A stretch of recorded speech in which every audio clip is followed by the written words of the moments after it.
Hello दोस्तों, welcome to the ID exam. तो दोस्तों, आज हम आपके लिए औसत की क्लास नंबर 6 लेकर आए हैं। जैसा कि आप देख रहे हैं, अभी तक मैंने आपको 5 क्लासें पढ़ा दी हैं और आज औसत की 6वीं क्लास होने वाली है और 6वीं और अंतिम क्लास। आज हम औसत के जो भी टाइप रह गए और उन सभी टाइपों को आज हम सीख लेंगे। इसके बाद हम लोग एक औसत की प्रैक्टिस क्लास भी करेंगे जिसमें आपको मैक्सिमम 50 क्वेश्चन आपको सभी टाइप से दो या तीन क्वेश्चन आपको कराए जाएंगे। क्लियर है दोस्तों? तो आइए आज की क्लास शुरू करते हैं और ये रहा आपका पहला सवाल। इस सवाल को आप सॉल्व करिए। कैसे करना है, क्योंकि आज का जो सवाल है मासिक आय वाला सवाल है। जो आय वाले सवाल आपके औसत में पूछे जाते हैं उन्हीं सवालों को मैं लेकर आया हूं। 4 से 5 सवाल होंगे, इनको देखेंगे इनको हम कैसे हैंडल कर सकते हैं। तो पहला सवाल है कि पी और क्यू की औसत मासिक आय कितनी है? 5050। अब एक बात बताइए, दो व्यक्ति हमारे पास कौन कौन से? पी और क्यू। इनकी औसत मासिक आय कितनी है? 5050। अगर पी और क्यू की औसत मासिक आय 5050 है तो मैं ये कह सकता हूं कि इन दोनों की आय का जो योग होगा, सम होगा, 5050 का 2 गुना होगा, मतलब 10,100। कितना योग होगा? 10,100। क्लियर है? इसी प्रकार Q और R की औसत मासिक आय कितनी है? 6250। तो इसका मतलब Q और R की जो मासिक आय का योग होगा 6250 का डबल, मतलब 12,500। क्योंकि दो व्यक्ति है तो 2 का गुणा कराना पड़ेगा। नेक्स्ट ऐसे आपको दिया गया P और R। क्या दिया गया? P और R की आय का योग। अब यहां पर कितना है? औसत 5200, तो ये कितना हो जाएगा? 10,400। क्लियर है? तो ये हमने ऐसे लिख लिया। क्लियर है? तो इस सवाल को हम ऐसे लिख सकते हैं। इसके बाद आपको करना क्या है? तीनों को जोड़ लेना। जैसे ही आप इनको ऐड करोगे तो आप देख रहे हो यहाँ P डबल हो गया है, Q भी डबल है, R, तो ये सारे डबल हो जाएंगे। Double P plus Q plus R। तो जैसे ही आप इनको फिर ऐड करोगे तो ये 0, एक और 0, 5 4 9 1 10, ये भी 0, तो 3 और 3 कितना? 33,000। अब बताओ, 2 से जब 33,000 को डिवाइड कराओगे तो P plus Q plus R जो आएगा 33,000 का आधा 16,500। मतलब ये हो गया कि P Q R जो 3 व्यक्ति हैं इनकी आय का योग कितना हो जाएगा? 16,500। हमसे किसकी आय पूछी गई? आप देख रहे हैं P की आय ज्ञात कीजिए। किसकी आय ज्ञात कीजिए? P की मासिक आय ज्ञात कीजिए। अब बताओ, जब P की आय पता करनी है तो इसमें जो Q और R की जो आय है इन दोनों की आय को माइनस करा दें। आप बताओ Q और R की आय कितनी है? 12,500। अगर इस 16,500 में से 12,500 घटा दिया जाए तो किसकी आय आ जाएगी? P की। तो P की आय कितनी हो जाएगी? 16,500 माइनस 12,500। तो जो P की आय होगी वो कितनी आ जाएगी? 4,000। P की आय कितनी आ जाएगी? 4,000। ये आपका आंसर हो जाएगा। क्लियर है? बिल्कुल बेसिक तरीका है, बड़ी आसानी से आप इसे सॉल्व कर सकते हैं। ये ऑप्शन नंबर सी आपका करेक्ट हो जाएगा। क्लियर है दोस्तों? अगर समझ आ गया है दोस्तों तो अगले सवाल पर चलते हैं। तो अगर आपको औसत आपको समझ आया है तो हमारा चैनल भी है द आईडी एग्जाम, इसको फॉलो कर लीजिए और हमारे वीडियोस को लाइक शेयर और सब्सक्राइब करना बिल्कुल भी ना भूलें। क्लियर है? तो आइए अगला सवाल देखते हैं क्या है। एक व्यक्ति, इसी टाइप का सवाल देखते हैं, ये थोड़ा अलग है। इधर आ जाते हैं।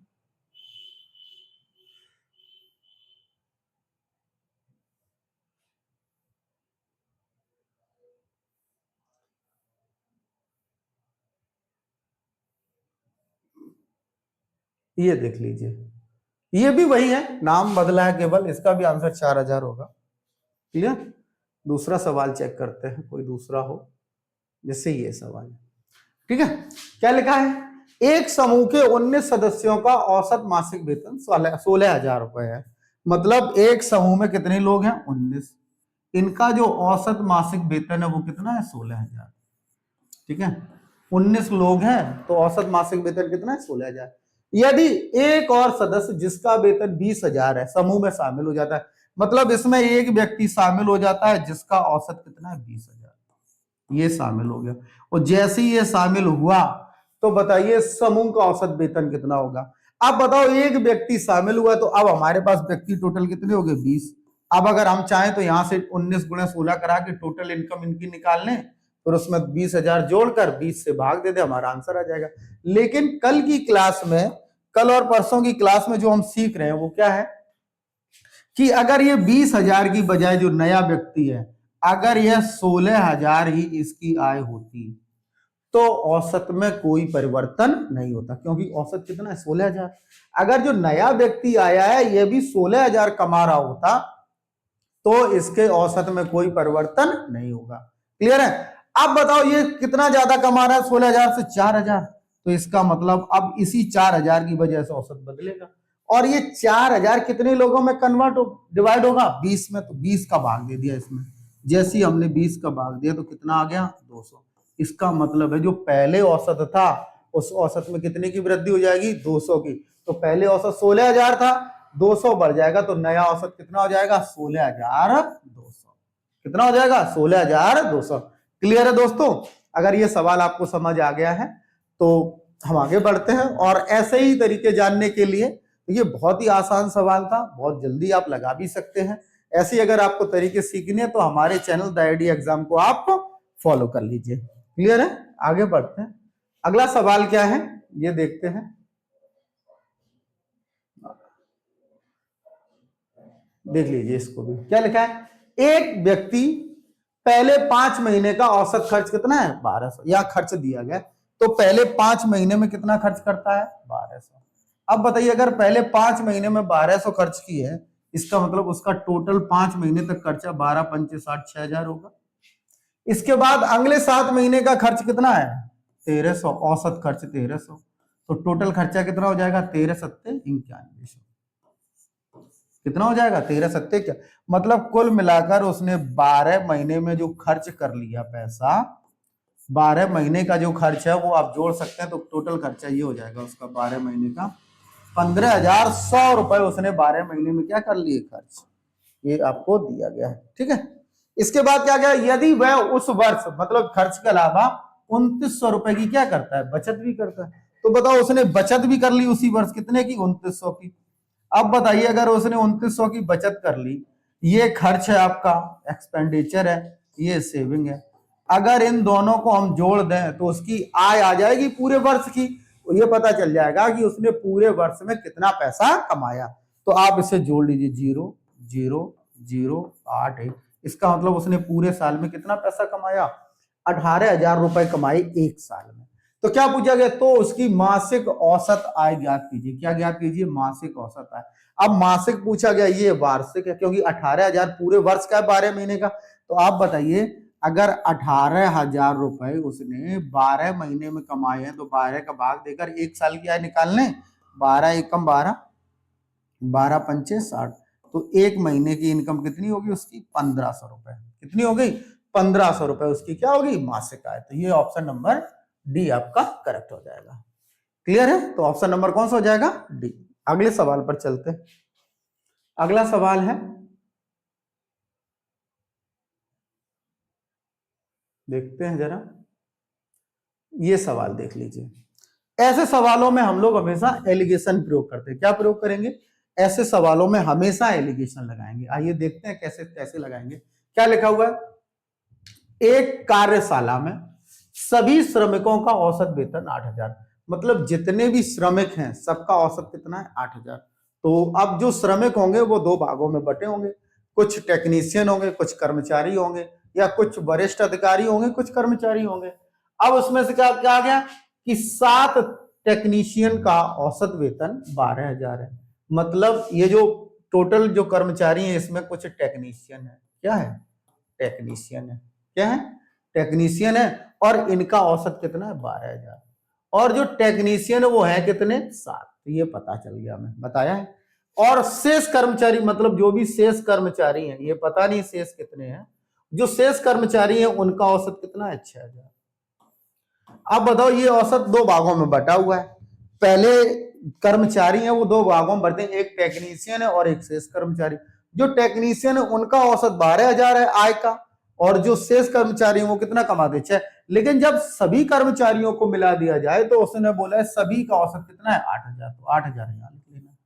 क्लियर है? अब हमें करना क्या है, सीधा क्या लगा लेना है, आप क्या करिए एलिगेशन लगा दीजिए। देखो 12,000 में से 8,000 जाएगा कितना बचेगा 4,000, तो यहां से 6,000 में से 8,000 जाएगा कितना बचेगा 2,000। ये आपका आ गया, काटोगे तो 1:2 ये बन गया, कितना बन गया 1:2 आ गया। अब ये आ गया हमारे पास कितना 1:2। अब आप देख पा रहे होंगे कि अगर ये 1:2 है तो ये कंफर्म हो गया कि अगर एक टेक्नीशियन होगा तो शेष कर्मचारी कितने होंगे 2। टेक्नीशियन है हमारे पास कितने 7, तो बताइए 1 की वैल्यू अगर 7 है तो 2 की वैल्यू कितनी होगी 14। अगर आपसे टोटल कर्मचारी पूछे जाएंगे तो हम जोड़कर आंसर देंगे, केवल शेष कर्मचारी पूछे जाएंगे तो केवल 14। क्या पूछा गया, कार्यशाला में श्रमिकों की कुल संख्या। अब बताओ श्रमिकों की कुल संख्या पूछेगी 14 और 7 कितने होंगे 21। टोटल श्रमिक कितने होंगे 21। ये ऑप्शन नंबर सी आपका करेक्ट हो जाएगा। क्लियर है? तो जब भी ऐसा सवाल आएगा तो ऐसे सवालों में हमेशा हम क्या लगाएंगे एलिगेशन लगाएंगे और आपका आंसर बड़ी आसानी से आ जाएगा। अगला सवाल है, मैं आपको एक सवाल ऐसा ही दे रहा हूं, इसका आंसर आप बताइएगा जरा। जैसे ये वाला, इस सवाल का आप आंसर बताइए हमें। क्या कहा गया है कि एक टीम में सभी सहयोगियों का औसत वेतन 16,000, मतलब जितने भी सहयोगी है उनका औसत कितना है 16,000। फिर 7 वरिष्ठ सहयोगी हैं, वरिष्ठ लोग हैं, 7 कैसे इसमें वरिष्ठ है, जो वरिष्ठ लोग हैं, देखो जो वरिष्ठ हैं उनका औसत कितना है 24,000, उनका औसत कितना है 24,000 लिख लेंगे हम लोग। और बाकी मतलब बाकी जो बची रिमेनिंग शेष, इनका औसत कितना है 12,000, कितना है 12। और जो सहयोगी टोटल है इनका औसत कितना है 16,000। इसे हम सॉल्व कर लेंगे। जैसे आप इसे सॉल्व करोगे तो आपको उस टीम में कितने सहयोगी काम करते हैं, टोटल नंबर ऑफ कैंडिडेट आपको बताने, टोटल कितने सहयोगी है। यहां से आप घटाओगे 12 16 तो 4,000, गलत लिखा है क्या, यहाँ 24 है, ये कितना है 24 है, तो ये आप सही कर लीजिए जरा, गलती से लिख गया है। ठीक है, 24 में से 16 जाएगा तो कितना बचेगा 8,000, और 12 में से 16 जाएगा तो कितना बचेगा 4,000। क्लियर? तो ये आ जाएगा 1:2, बिल्कुल पिछले जैसा बन गया 1:2। अब बताओ ये 1:2 है, तो आप बताओ इस 1 का मान फिर से हमें 7 गिवन है, तो 2 का मान कितना हो जाएगा 14, और टोटल कर्मचारी पूछे तो 14 और 7 21। इस सवाल का भी आंसर कितना हो जाएगा 21।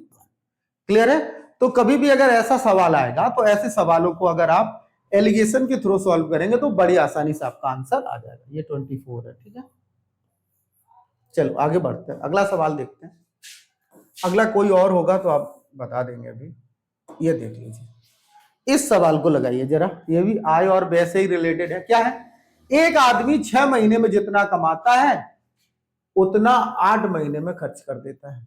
मतलब एक आदमी की जो 6 महीने की कमाई है वो 8 महीने के खर्च के बराबर है।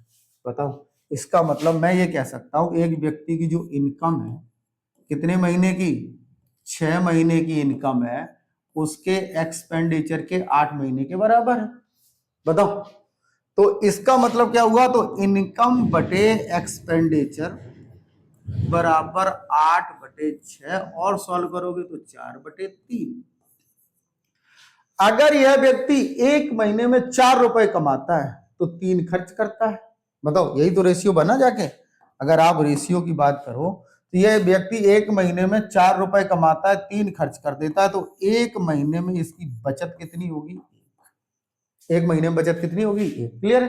तो बताओ भाई, एक साल में कितना बचा रहा है 6,000, तो एक महीने में 1 रुपए बचाएगा, तो एक साल में 12 महीने होते तो कितने रुपए बचाएगा 12। सवाल में कितने बचा रहा है 6,000, तो बताओ 12 का वैल्यू कितना है 6,000, तो 1 का वैल्यू 12 पंचे 60 कितना 500। अब जो आपसे पूछा गया, क्या पूछा गया, उसकी मासिक आय, मासिक आय कितनी है 4, तो 500 का इसी में गुणा करा दोगे तो मासिक आय आ जाएगी, तो 5 चौको 20। इसका मतलब उसका मासिक आय कितना है 2,000 रुपए एक महीने में कमाता है। ये ऑप्शन नंबर सी, एक महीने में कितना कमाता है 2,000। खर्च की बात करता है तो यहाँ 5 का गुणा करा देते, 5 दिया 1500, तो एक महीने में 1500 खर्च कर लेता है। क्लियर है दोस्तों, समझ आ गया है? तो आगे बढ़ते हैं, अगला सवाल देखते हैं। तो आगे जो सवाल है, अब हम जो सवाल करने वाले हैं वो क्वेश्चन बेस्ड ऑन क्रिकेट। अगला टाइप होगा, मतलब ऐसे सवाल होंगे जो क्रिकेट पर बेस्ड होंगे, ठीक है, खेल पर लेकर, क्रिकेट का जो मैच होता है उस पर बैटिंग और बॉलिंग दोनों का एवरेज होगा। तो जैसे अगर मान लीजिए जब क्रिकेट पर बेस्ट बॉलर आएगा तो बल्लेबाज का औसत एक आपसे पूछा जाएगा हमेशा। क्या पूछा जाएगा? बल्लेबाज का औसत। जो बल्लेबाज है, जो बैट्समैन है, इसका औसत आपसे पूछा जाता है। बहुत इंपॉर्टेंट है भाई, बल्लेबाज का औसत। तो जब भी आप बल्लेबाज का औसत पता करोगे तो आपको क्या पता होना चाहिए? बल्लेबाज का औसत क्या होता है? कुल रन बटे पारियों की संख्या। बल्लेबाज का औसत क्या होता है? कुल रन बटे पारियों की संख्या, जो भी पारी होती है उनकी संख्या। समझ गए ना आप? कुल रन बटे पारियों की संख्या, ठीक है। ये क्या होता है? बल्लेबाज का औसत। अगर यहीं पर गेंदबाजी औसत पूछा जाए, भाई बहुत इंपॉर्टेंट, क्या पूछा जाए? गेंदबाजी औसत। क्या पूछा जाए आपसे? गेंदबाजी औसत। बताओ गेंदबाजी औसत क्या होता है? जब कभी भी किसी भी गेंदबाज का औसत बनता है तो उसका जो औसत होता है वो रन प्रति विकेट होता है। मतलब कितने रन देकर कितने विकेट ले रहा है। समझ गए? मान लो कभी सवाल में कह दिया 14 रन देकर 3 विकेट, तो 14 में 3 का भाग देना पड़ेगा। तो क्या हुआ? बल्लेबाजी का औसत दिए गए रन, क्या हो जाएगा? गेंदबाज द्वारा दिए गए रन बटे विकेटों की संख्या। ये इंपॉर्टेंट होता है किसमें? गेंदबाज वाले में। विकेटों की संख्या, दिए गए रन बटे विकेटों की संख्या। अगर आपको दिए गए रन निकालने हैं तो गेंदबाजी औसत गुणे विकेट की संख्या कराएंगे तब भी आपका आ जाएगा, ठीक है। जैसे मान लो मैं ये कह दूं, किसी सवाल में मैंने ये कह दिया कि एक गेंदबाज ने, समझना, एक गेंदबाज ने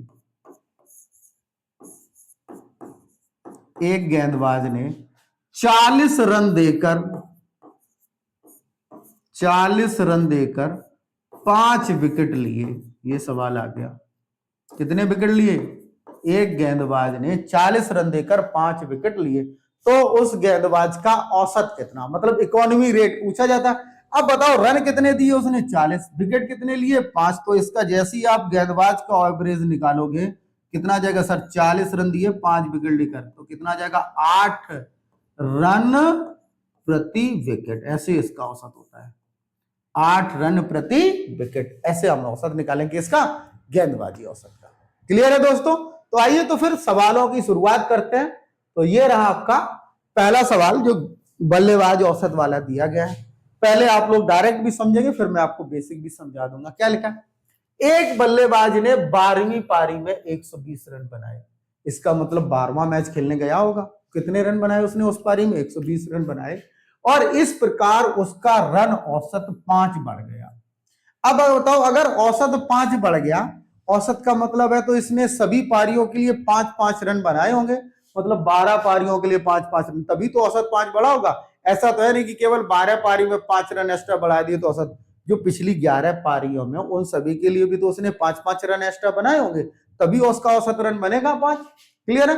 तो 12वीं पारी के बाद का स्कोर ज्ञात, औसत स्कोर ज्ञात कीजिए। मतलब जब 12 पारी हो गई तो उसका औसत कितना था, आइए समझिए। जैसे 12वीं पारी है, कौन सी पारी है? ये 12वीं।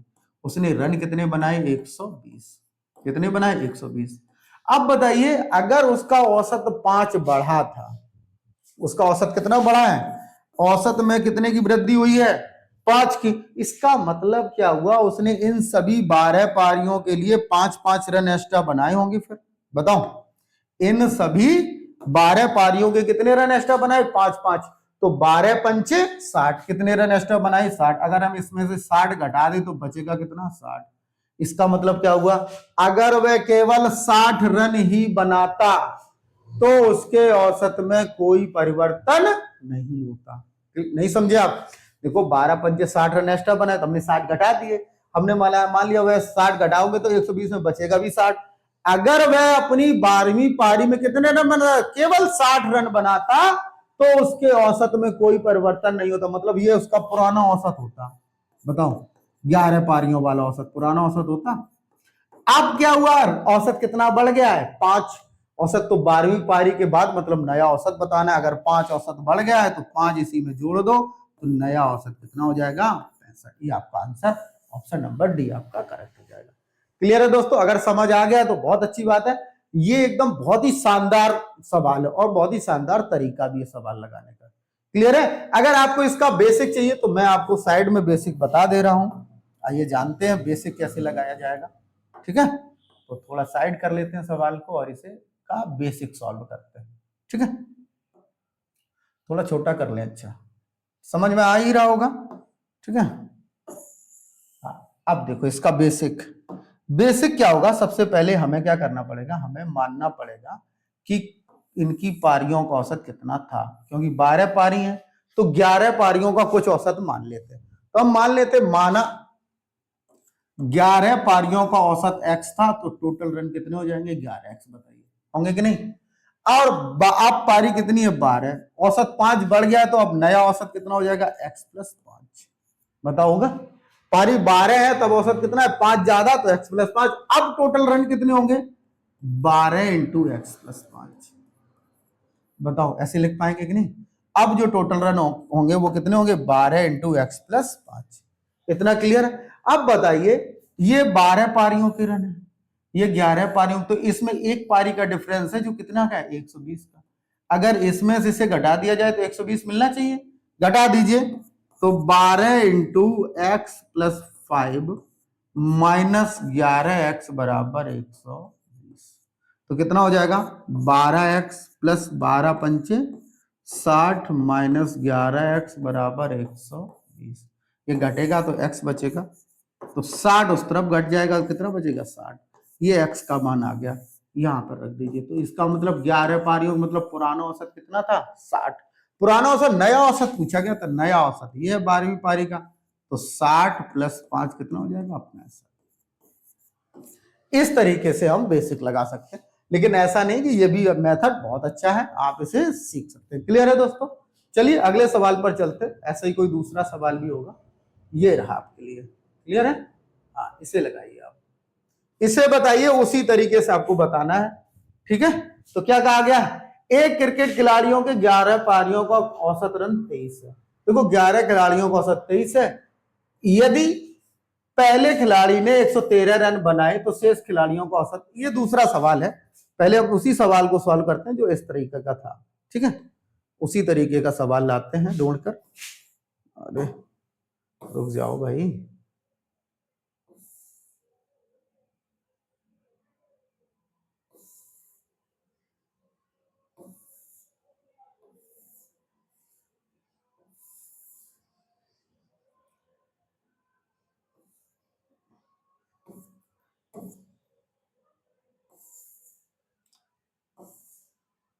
ये देखो इस सवाल को करिए। अब वही सवाल है उसी टाइप का। क्या है, एक बल्लेबाज ने 17वीं पारी में 87 रन बनाए। कौन सी पारी में? 17वीं पारी।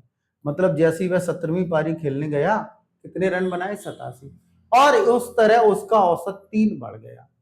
तो 17वीं पारी के बाद उसका औसत ज्ञात कीजिए। उसने रन कितने बनाए हैं 87। अब बताओ 17वीं पारी में अगर उसने 87 रन बनाए हैं, कितने रन बनाए 87, औसत कितना बढ़ गया 3। इसका मतलब 17 या 51 रन उसने एक्स्ट्रा बनाए होंगे। बताओ कितने रन एक्स्ट्रा बनाए होंगे 17 या 51। और जैसे ही आप इसमें से 51 आप घटाओगे तो पुराना औसत आ जाएगा कितना 36 आ गया। औसत कितना बढ़ गया 3 बढ़ गया, तो नया औसत 3 जोड़कर कितना हो जाएगा 39। बताओ, बस इतना करना था। तो ये ऑप्शन नंबर सी आपका हो जाएगा आंसर। कौन सा आंसर हो जाएगा? Option number C. क्लियर है दोस्तों? अगर आ गया है तो बहुत अच्छी बात है। तो अगले सवाल पर चलते हैं। ऐसा ही कोई और सवाल भी होगा जिससे आप बड़ी आसानी से कर लोगे। ये देखो, इसको बताइए जरा, उसी प्रकार का सवाल है, कोशिश करिए सॉल्व कर लें। कल का एक क्रिकेटर ने 8 पारियों का एक औसत था 9वीं पारी में। कौन सी पारी में? 9वीं पारी में 100 रन बनाए। देखो 9वीं जो पारी थी उसने कितने रन बनाए 100, और जैसे ही उसने 100 रन बनाए उसका औसत कितना बढ़ गया 9। अब बताओ अगर 9वीं पारी में 100 रन बनाए तो 9 रन सभी के लिए, 9 ने 81 रन एक्स्ट्रा, 81 घटा दो कितना बचेगा 19। सर अगर वह 19 रन ही बनाता तो उसके औसत में कोई परिवर्तन नहीं होता। तो 19 बनाए नहीं, उसने बनाए 100, तो 9 औसत बढ़ गया, तो 9 अगर जोड़ोगे तो नया औसत हो जाएगा 28। अगर पुराना पूछा जाएगा तो 19 क्या पूछा गया, उसके रनों का नया औसत ज्ञात कीजिए, तो नया औसत कितना हो जाएगा 28। Option number D. क्लियर है? तो इस टाइप के सवाल आप, हमें लगता है आप आसानी से कर सकते हैं। तो आइए कुछ गेंदबाजी औसत वाले भी सवाल देख लेते हैं, जैसे ये रहा गेंदबाजी औसत वाला। ठीक है, तो जब कभी भी आपको गेंदबाजी औसत का सवाल दिया जाए, इस टाइप का सवाल अगर हो आपके पास गेंदबाजी औसत का, तो आप कोशिश करिएगा कि क्या करना है, आपको हमेशा एलिगेशन लगाना है। क्या लगाना है? एलिगेशन। देखो मैं आपको बताता हूं, क्या एक क्रिकेटर का गेंदबाजी औसत 12.4 रन प्रति विकेट है। औसत कितना है भाई इसका? 12.4। देखो लिख लेंगे हम, अभी कितना है 12.4। ठीक है, फिर क्या हुआ कि 26 रन देकर 5 विकेट लेता है और उसका औसत इतना हो जाता है। मतलब एक मैच खेला होगा, अगला मैच उसने कितने रन दिए? 26 रन देकर कितने विकेट लिए? 5 रन। तो उसके गेंदबाजी औसत में 0.4 कम हो गया, मतलब 12.4 की बजाय कितना कम रह गया औसत? 4 रह गया। क्लियर है? तो अब बताओ, अगर उसने लास्ट मैच होगा, अंतिम मैच भी होना चाहिए, एक लाइन लिखी होती, लास्ट जो मैच था, लास्ट मैच, ये सिंगल ही मैच है, इसमें 26 रन देकर कितने विकेट लिए? 5। अब बताओ 26 रन देकर 5 विकेट लिए, तो यहां उसका गेंदबाजी औसत कितना था? 5.2 होगा। फिर कितना होगा? 5.2। या लिख लो लास्ट मैच का गेंदबाजी औसत 5.2। जैसे ही लास्ट मैच का गेंदबाजी औसत 5.2, तो उसका औसत जो ओवरऑल कम हुआ कितना? 0.4, मतलब 12.4 से घटकर कितना रह गया? 12। बताओ, ये अगर लाइन आपको समझ आ गई है तो इस सवाल को आप बड़ी आसानी से फिर सॉल्व कर सकते हैं। क्लियर है? देखो फिर कहा गया है कि पहले गेंदबाजी औसत 12.4 था, अंतिम मैच में 26 रन देकर 5 विकेट लिए, मतलब 5.2 की एवरेज से।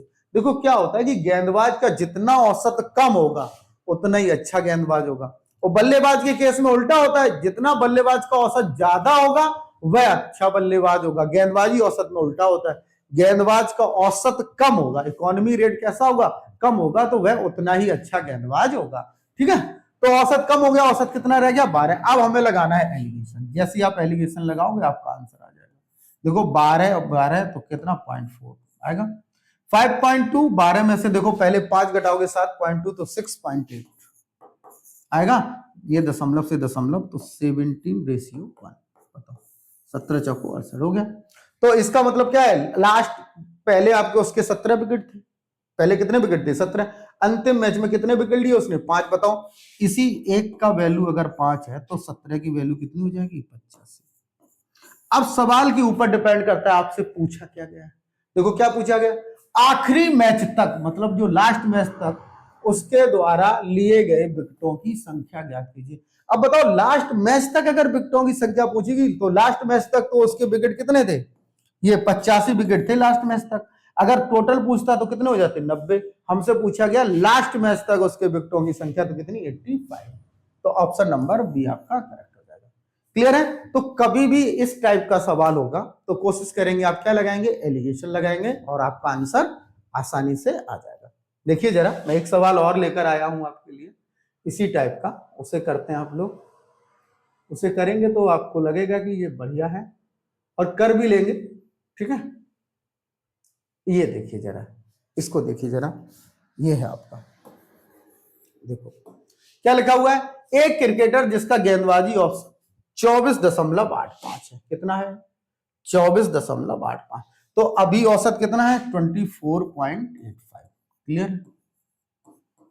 तो फिर क्या लिखा है? 25 रन देकर वह 5 विकेट लेता है, इसका औसत 0.85 कम हो जाता है। तो देखो अंतिम मैच में फिर 52 रन देकर, सॉरी 52 रन देकर कितने विकेट लिया?